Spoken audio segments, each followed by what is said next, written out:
네, 안녕하세요. 이용성 전도사입니다. 예, 숭실 아카데미 출애굽기 또 네 번째 시간 공부해 보도록 하겠습니다.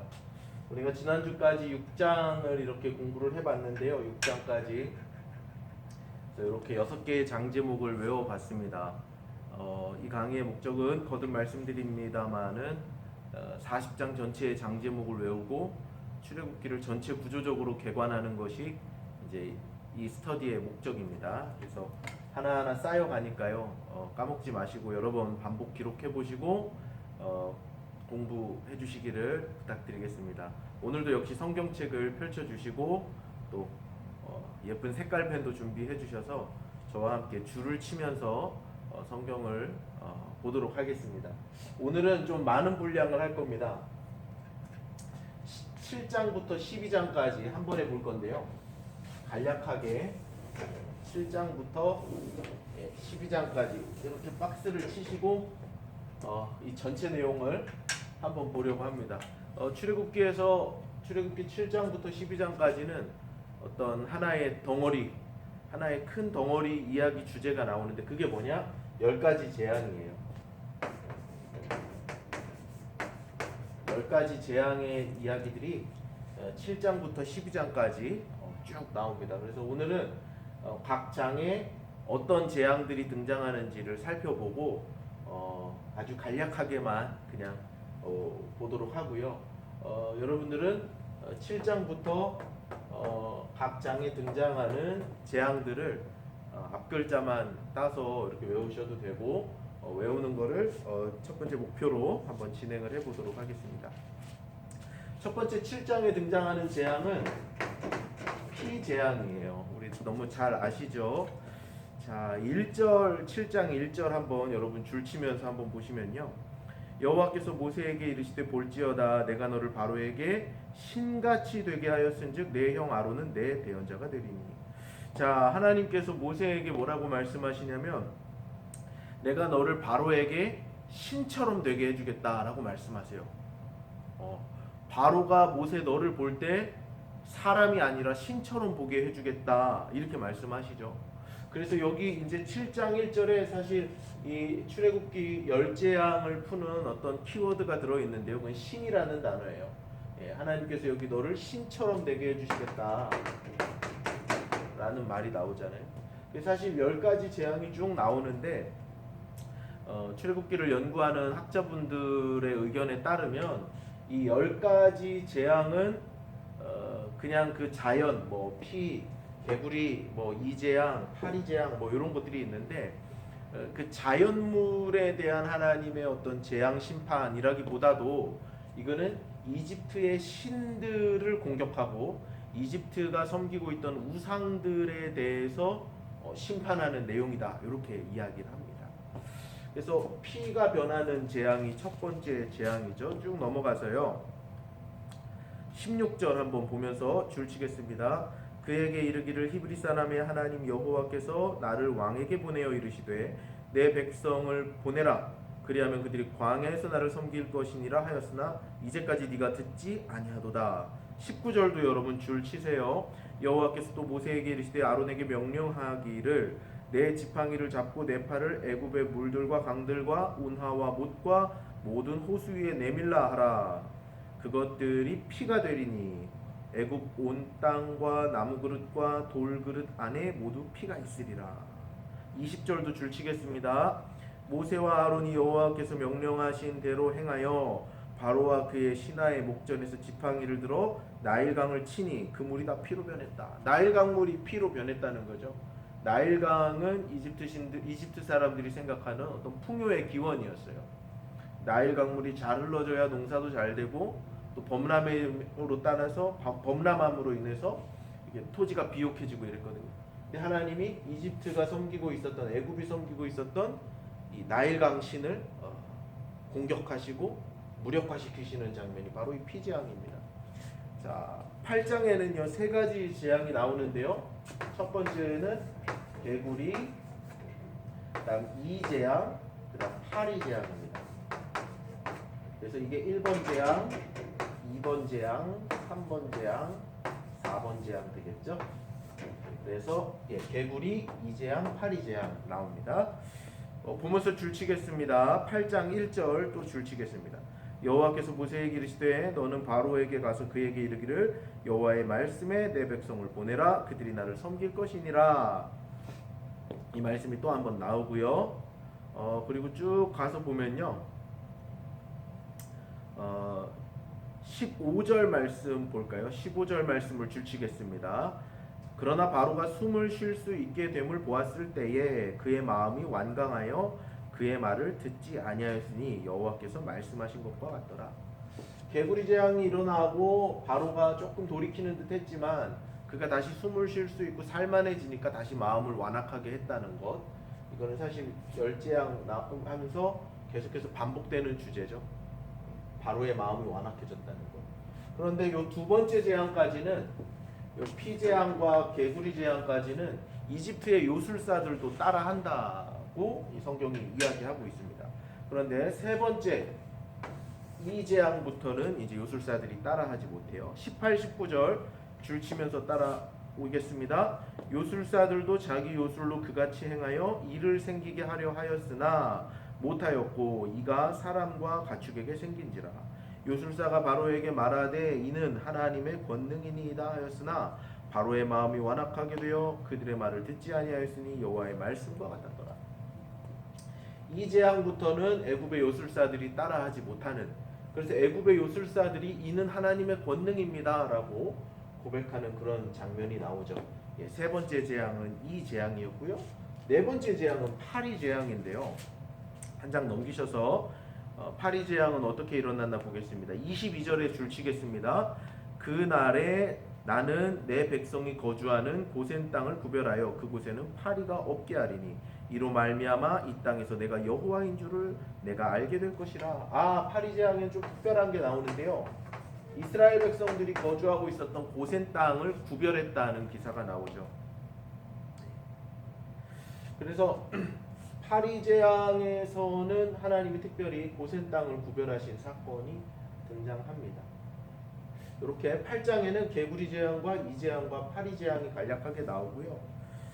또 파리 재앙에서 조금 눈여겨볼 만한 구절은 28절인데요. 28절 줄치면서 따라 읽겠습니다. 바로가 이르되 내가 너희를 보내리니 너희가 너희의 하나님 여호와께 광야에서 제사를 드릴 것이나 너무 멀리 가지는 말라. 그런즉 너희는 나를 위하여 간구하라. 보내주긴 보내주되 너무 멀리 가지 말라 라고 어느 정도 바로가 타협하는 것 같아요. 그러나 32절 그러나 바로가 이때에도 그의 마음을 완강하게 하였다. 백성을 보내지 아니하였다. 성경은 고백하고 있습니다. 자, 9장에 등장하는 재앙도 세 가지인데요. 다섯 번째 재앙은 돌림병 재앙입니다. 돌림병 재앙. 그 다음에 여섯 번째 재앙은 악성 종기 재앙이고요. 일곱 번째 재앙은 우박 재앙입니다. 한번 보겠습니다. 1절 줄 치겠습니다. 9장 1절. 여러분 줄 잘 치고 계시죠? 저 혼자 하는 거 아니죠? 여호와께서 모세에게 이르시되 바로에게 들어가서 그에게 이르라. 히브리 사람의 하나님 여호와께서 말씀하시기를 내 백성을 보내라. 그들이 나를 섬길 것이니라. 이거 뭐 그냥 후렴구처럼 계속해서 반복 등장합니다. 8절 보시면 여섯 번째 재앙. 아니죠. 그래서 다섯 번째 재앙 1절에 이렇게 소개가 되면서요. 3절 줄치겠습니다. 3절 여호와의 손이 들에 있는 내 가축 곧 말과 나귀와 낙타와 소와 양에게 더하리니 심한 돌림병이 있을 것이다. 그래서 가축에게 돌림병 재앙이 다섯 번째로 임하게 됩니다. 자, 여섯 번째 재앙은 악성 종기 재앙인데요. 8절입니다. 줄치겠습니다. 여호와께서 모세와 아론에게 이르시되 너희는 화덕에 제 두 움큼을 가지고 모세가 바로의 목전에서 하늘을 향하여 날리라. 자, 그렇게 되면 9절 줄치겠습니다. 그 재가 애굽 온 땅에 티끌이 되어 애굽 온 땅의 사람과 짐승에게 붙어서 악성 종기가 되리라. 돌림병 재앙이 가축을 향한 것이었다면 종기 재앙은 사람을 향한 재앙이었다는 걸 알 수 있죠. 12절 말씀 또 줄치겠습니다.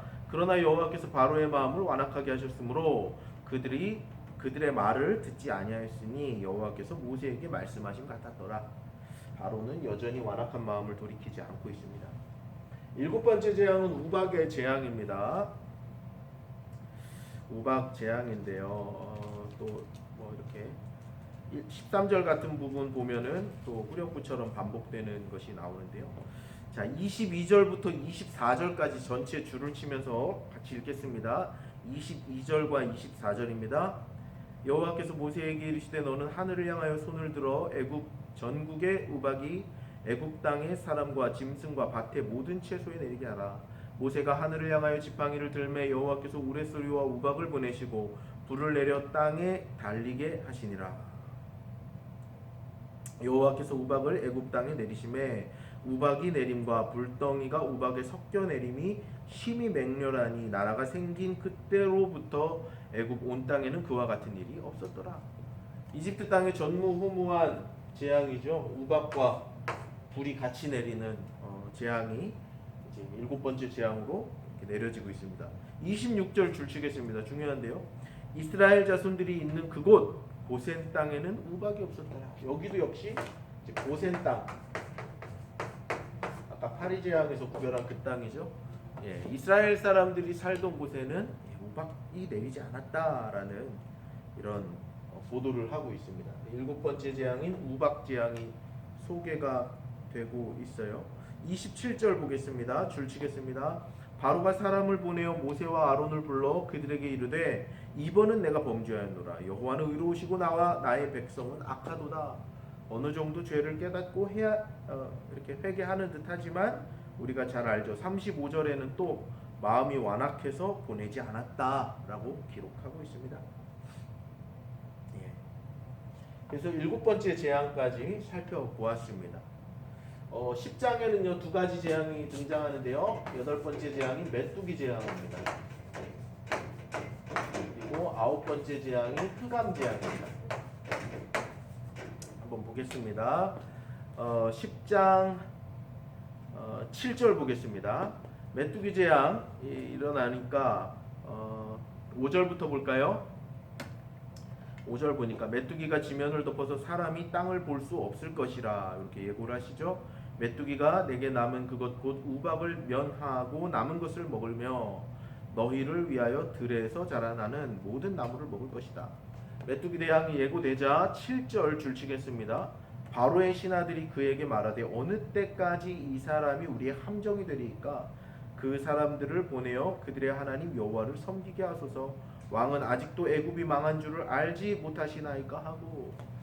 자, 메뚜기 재앙에는 바로의 신하들이 이제 바로를 설득하기 시작합니다. 바로의 신하들 또 요술사들은 개구리 재앙 이후부터는 우리가 감당할 수 없는 재앙이라는 것, 이것은 하나님의 권능이라는 것, 그죠? 세 번째 재앙에서 이야기했죠. 이는 하나님의 권능입니다. 그리고 파리 재앙부터 하나님이 고센 땅을 구별하시는 사건들을 보면서 이거는 그냥 이스라엘 백성들이 모세와 아론이 마술로 꾸며내는 일이 아니구나라는 것을 알았을 거예요. 그리고 메뚜기 재앙에서는 바로의 신하들이 바로를 설득하기에 이릅니다. 그런데 11절 말씀 보면요, 바로는 아직도 포기를 못하죠. 그렇게 하지 말고 너희 장정만 가서 여호와를 섬기라. 이것이 너희가 구하는 바니라. 이에 그들이 바로 앞에 쫓겨가니라. 이스라엘 백성들을 다 데려나가려고 하니까 바로가 타협하는 거예요. 안 된다. 다는 안 되고 장정들만 가라. 이렇게 이야기하는 거죠. 결국 바로는 계속해서 완악했습니다. 13절 줄치겠습니다. 그래서 결국엔 하나님의 메뚜기 재앙 심판이 임하는 거죠. 모세가 애굽 땅 위에 그 지팡이를 들매 여호와께서 동풍을 일으켜 온 낮과 온 밤에 불게 하시니 아침이 되매 동풍이 메뚜기를 불러들인지라. 동풍에 메뚜기가 들어오고 19절 보세요. 줄치겠습니다. 여호와께서 돌이켜 강렬한 서풍을 불게 하사 메뚜기를 홍해에 몰아넣으시니 애굽 온 땅에 메뚜기가 하나도 남지 아니하니라. 결국에 메뚜기 재앙을 통해서도 하나님 말씀하시는 건 뭐인가요? 메뚜기는 재앙이잖아요. 곡식들을 다 갉아먹고, 아까 또 성경의 기록에 따르면 우박 재앙에서 살아남은 나무들, 초목들을 메뚜기가 다 쓸어버리겠다라고 하나님 경고하셨잖아요. 그 메뚜기가 동풍에 불어들어오고 하나님 말씀하시니까 소풍에 날아가서 나일강에 죽게 되고 이렇게 됐는데, 이것을 통해서 결국에는 하나님 무슨 말씀하시는가? 역사를 주관하고 이집트 백성들이, 애굽 백성들이 신처럼 여기던 존재들이 결국에는 하나님의 손아귀 안에 있다. 전능자 되신 분은 여호와 하나님밖에 없다. 야훼 하나님밖에 없다라는 메시지를 끊임없이 애굽 백성들에게, 또 이스라엘 백성들에게, 바로에게, 모세에게 보여주시는 거죠. 자, 그래서 메뚜기 재앙이 지나갔습니다. 9번째 흑암 재앙입니다. 흑암 재앙 보면요, 21절 줄치겠습니다. 여호와께서 모세에게 이르시되 하늘을 향하여 내 손을 내밀어 애굽 땅 위에 흑암이 있게 하라. 곧 더듬을 만한 흑암이리라. 22절도 줄치겠습니다. 모세가 하늘을 향하여 손을 내밀매 캄캄한 흑암이 3일 동안 애굽 온 땅에 있어서 그동안은 사람들이 서로 볼 수 없으며 자기 처소에서 일어나는 자가 없으되 온 이스라엘 자손들이 거주하는 곳에는 빛이 있었더라. 흑암 재앙이 임했습니다. 온통 깜깜해진 거예요. 사람들이 볼 수 없었다고 말합니다. 겪어보지 못한 재앙이죠. 해가 가리워지고 광명체들이 가리워지는 재앙이 임했어요. 본능적으로 사람들은 두려움에 휩싸였을 겁니다. 그런데 놀라운 기사가 있죠. 역시 이스라엘 자손들이 거주하는 곳에는 빛이 있었다 라고 말하고 있죠. 흑암 재앙이 임했습니다. 하나님이 빛이라 할지라도, 태양이라 할지라도, 달이라 할지라도, 광명체라 할지라도 하나님께서 주관하고 다스리신다 라는 것을 보여주는 재앙이죠. 자, 이렇게 9가지 재앙이 왔음에도 불구하고 바로의 마음은 완악했습니다. 그래서 11장에는요 재앙이 등장하진 않고요, 12장에 이제 장자의 죽음이 10번째 재앙이죠. 장자의 죽음 재앙이 12장에 등장합니다. 10번째 재앙이. 그 여기는 장자의 죽음을 예고하는 장면입니다. 11장에는 장자의 죽음을 예고하는 장면입니다. 자, 그래서 여러분 성경책 보시면 11장 위에 파란 글씨로 처음 난 것의 죽음을 경고하다 이렇게 되어 있죠. 그래서 경고하는 장면이 나옵니다. 3절 말씀 한번 줄치겠습니다. 3절만. 여호와께서 그 백성으로 애굽 사람의 은혜를 받게 하셨고 또 그 사람 모세는 애굽 땅에 있는 바로의 신하와 백성의 눈에 아주 위대하게 보였더라. 이렇게 이야기하고 있습니다. 아까 하나님께서 피재앙 말씀하실 때 모세를 내가 애굽의 바로에게 신과 같은 존재로 만들어주겠다 이렇게 말씀하셨잖아요. 그 말에 대한 응답처럼 11장에 보면 백성의 눈에, 바로의 신하와 백성의 눈에 모세가 굉장한 사람처럼 보였다라고 기록하고 있습니다. 자, 그리고 12장에는요 장자의 죽음이 나오는데요, 장자의 죽음 외에 중요한 게 또 유월절 기사가 나옵니다. 유월절 기사를 먼저 보면요 5절과 6절, 7절과 8절, 9절에서 쭉 한번 제가 읽겠습니다. 제가 읽는 부분은 여러분 다 줄을 치면서 따라오시면 좋을 것 같습니다. 5절부터 제가 읽겠습니다.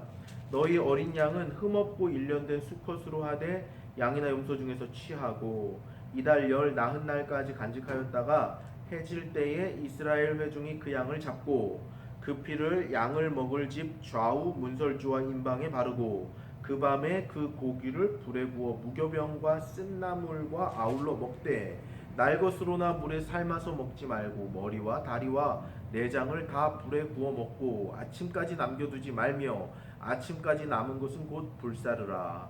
너희는 그것을 이렇게 먹을지니 허리에 띠를 띠고 발에 신을 신고 손에 지팡이를 잡고 급히 먹으라. 이것이 여호와의 유월절이니라. 하나님께서 12장의 앞부분에 유월절 규례, 이스라엘 백성들이 대대로 지켜야 할 절기인 유월절 규례를 설명해 주세요. 그리고 먹는 장면이 11절에 나오는데 그것을 이렇게 먹을지니 허리에 띠를 띠고 발에 신을 신고 지팡이 잡고 급히 먹으라. 체하기 딱 좋은 그런 식사법이죠. 근데 유월절은 그런 식사를 해야 했습니다. 12, 13절 또 줄치겠습니다. 내가 그 밤에 애굽 땅에 두루 다니며 사람이나 짐승을 막론하고 애굽 땅에 있는 모든 처음 난 것을 다 치고 애굽의 모든 신을 내가 심판하니라. 나는 여호와니라. 애굽의 모든 신이라는 말이 있죠. 하나님이 지금 심판하시는 것은 애굽 사람들이기도 하지만 애굽 사람들이 우상처럼 떠받들던 그 신들을 처단하시는 거예요. 그리고 요즘에야 뭐 대통령, 왕 이런 사람들이 그냥 사람이지만 고대 세계에서 왕은 곧 신이었습니다. 파라오, 바로는 곧 신이었어요. 이집트의 신이었습니다. 근데 이집트의 신, 바로의 장자를 하나님이 치신다는 건 뭐예요? 이집트의 신을 하나님께서 처단하신다는 거죠. 13절 줄칩니다. 내가 애굽 땅을 칠 때에 그 피가 너희가 사는 집에 있어서 너희를 위하여 표적이 될지라. 내가 피를 볼 때에 너희를 넘어가리니 재앙이 너희에게 내려 멸하지 아니하리라. 그래서 유월절 절기에 대한 내용, 장자의 죽음과 연결되어서 나오는 유월절 절기가 나옵니다. 자, 쭉 넘어가서요. 29절 한번 보겠습니다. 10번째 재앙이 드디어 시작되는데요. 29절 줄치겠습니다. 밤중에 여호와께서 애굽 땅의 모든 처음 난 것 곧 왕위에 앉은 바로의 장자로부터 옥에 갇힌 사람의 장자까지와 가축의 처음 난 것을 다 치셨다. 30절 볼까요? 그 밤에 바로와 그 모든 신하와 그 모든 애굽 사람이 일어나고 애굽에 큰 부르짖음이 있었으니 이는 그 나라에 죽임을 당하지 아니한 집이 하나도 없음이었더라. 하나님께서 결국에는 완악한 바로와 이집트 백성들을 향해서 장자의 죽음으로 심판하시고 이것 통해서 이스라엘 백성들은 구원을 맛보게 되는 거죠. 하나님의 가장 큰 심판이 악인들에게는 심판이요 저주였지만 이스라엘 백성들, 하나님 백성들에게는 그게 구원의 사건이었던 거죠. 자, 37절 하고 몇 절만 더 보고 마치겠습니다. 37절 보니까요. 이 사건을 통해서 장자의 죽음 사건을 통해서 이스라엘 백성들은 드디어 출애굽의 문이 열리는데요. 이스라엘 자손이 라암셋을 떠나 숲곳에 이르니 유아 외에 보행하는 장정이 60만이었다라고 나오고 있습니다. 그리고 40절 이스라엘 자손이 애굽에 거주한 지 430년이었다라고 되어 있죠. 43절, 44절 뭐 이렇게 해서 쭉 밑에는 유월절 규례가 한 번 더 이렇게 소개되고 있는 것을 볼 수 있습니다. 네, 오늘 여기까지 봤는데요. 중요한 것은 7장부터 12장까지 10가지 재앙이 나온다는 것과 또 10가지 재앙의 순서를 한번 외워보는 거예요. 앞글자만 따라 해보겠습니다. 피, 8장에는 게이파, 돌종우, 메흐, 한번 쉬고 장 이렇게 되죠. 그래서 7장부터 피, 게이파, 돌종우, 메흑, 쉬고 장자의 죽음. 피, 게이파, 돌종우, 메흑, 장 이렇게 하면 10가지 재앙과 7장부터 12장까지의 구조가 한눈에 확 들어올 수 있게 됩니다. 네, 좋습니다. 출애굽기 1장부터 12장까지 이렇게 훑어봤는데요. 특별히 오늘은 7장부터 12장까지 출애굽기에서 빼놓을 수 없는 어떤 기사죠. 10가지 재앙 기사가 장별로 이렇게 분포가 되어 있고 간단하게 이런 특징들이 있었다 하는 것을 간략하게 살펴보았습니다. 다음 시간까지 여러분들 12장까지의 장제목을 기억하고 외워주시고요. 이렇게 누적돼서 쌓여가면 이 강의 또 이 스터디가 끝나는 날은 이제 출애굽기 40장까지 여러분들이 머릿속에 집어넣으실 수 있습니다. 예, 반복해서 이거를 써보시고요. 기억해 주시면 감사하겠습니다. 감사합니다. 다음 주에 뵙겠습니다.